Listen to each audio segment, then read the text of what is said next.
Sir మీరు చాలా కథలు వింటూ ఉంటారు కదా సార్, పర్టికులర్లీ గుర్రం పాపిరెడ్డి సినిమాని ఓకే చేయడానికి రీజన్ ఏంటి సార్?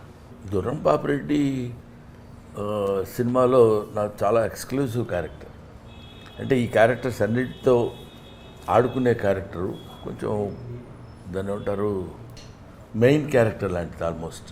అది దో హీరో హీరోయిన్ వాళ్ళు ఉన్న కామెడీ సెటప్ అంతా ఉన్నా కూడా డైరెక్టర్ నాకు స్టోరీ చెప్పినప్పుడు there is something new, there is novelty in this film అని యాక్సెప్ట్ చేద్దాం అనిపించింది.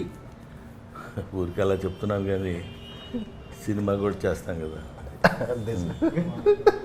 నువ్వు సినిమాలో కదా విలన్వి? విలన్ కదా సార్, ఈ సినిమా కదా అసలు జనరల్గా సినిమాల్లో విలన్ క్యారెక్టర్స్ చేస్తాం.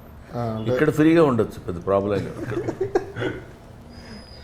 అలా ఉండాలి. ఇప్పుడు ఏదో మర్డర్ చేసి వచ్చిన వాళ్ళగా రైట్. ఎందుకంటే జీవన్ నాకు బాగా తెలుసు కాబట్టి తన మీద కొంచెం జోక్ చేస్తుంటాను. You are known as the laughing, the king of comedy atla anochu, and you have made so many crores of people laugh over the years.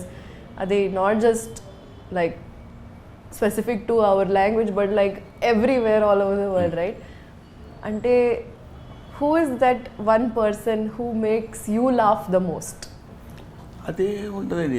పర్టికులర్గా ఇలా చేస్తే మనం కూడా నవ్వచ్చు అనేది ఇది. దెర్ ఇస్ లాఫ్కు ఉన్నటువంటి పెద్ద advantage as well as disadvantage ఏంటంటే, మనం సినిమా చూస్తున్నాం అనుకోండి, సినిమా చూస్తున్నప్పుడు నవ్వొచ్చినప్పుడు ఆపుకొని ఇంటికి వెళ్ళి నవ్వలేం, ఇక్కడే నవ్వాలి, స్పాంటేనియస్గా నవ్వాలి. That shows the standard of comedy, the potentiality of the comedy. అక్కడ చూస్తున్నా కానీ భలే నవ్వొచ్చిందిరా అని. అదే మీరు ఫైట్స్ కానీ లేకపోతే రొమాన్స్ కానీ లేకపోతే ఇంకో క్యారెక్టర్ ఆర్టిస్ట్ కానీ అద్భుతంగా చేశాడనుకోండి, లేకపోతే ఈ సాంగ్స్ ఇవి చేశాడనుకో, ఇంటికి వెళ్ళిన తర్వాత సినిమా చూసి డైనింగ్ టేబుల్లో భోజనం చేస్తే భలే చేశాడు కదా సాంగ్ అని డిస్కస్ చేసుకోవడానికి ఉంటుంది. Comedy has no scope for that.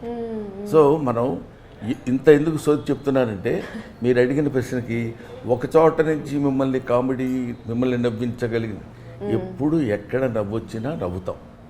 నవ్వటం అనేది very common factor for common human being. I believe in that.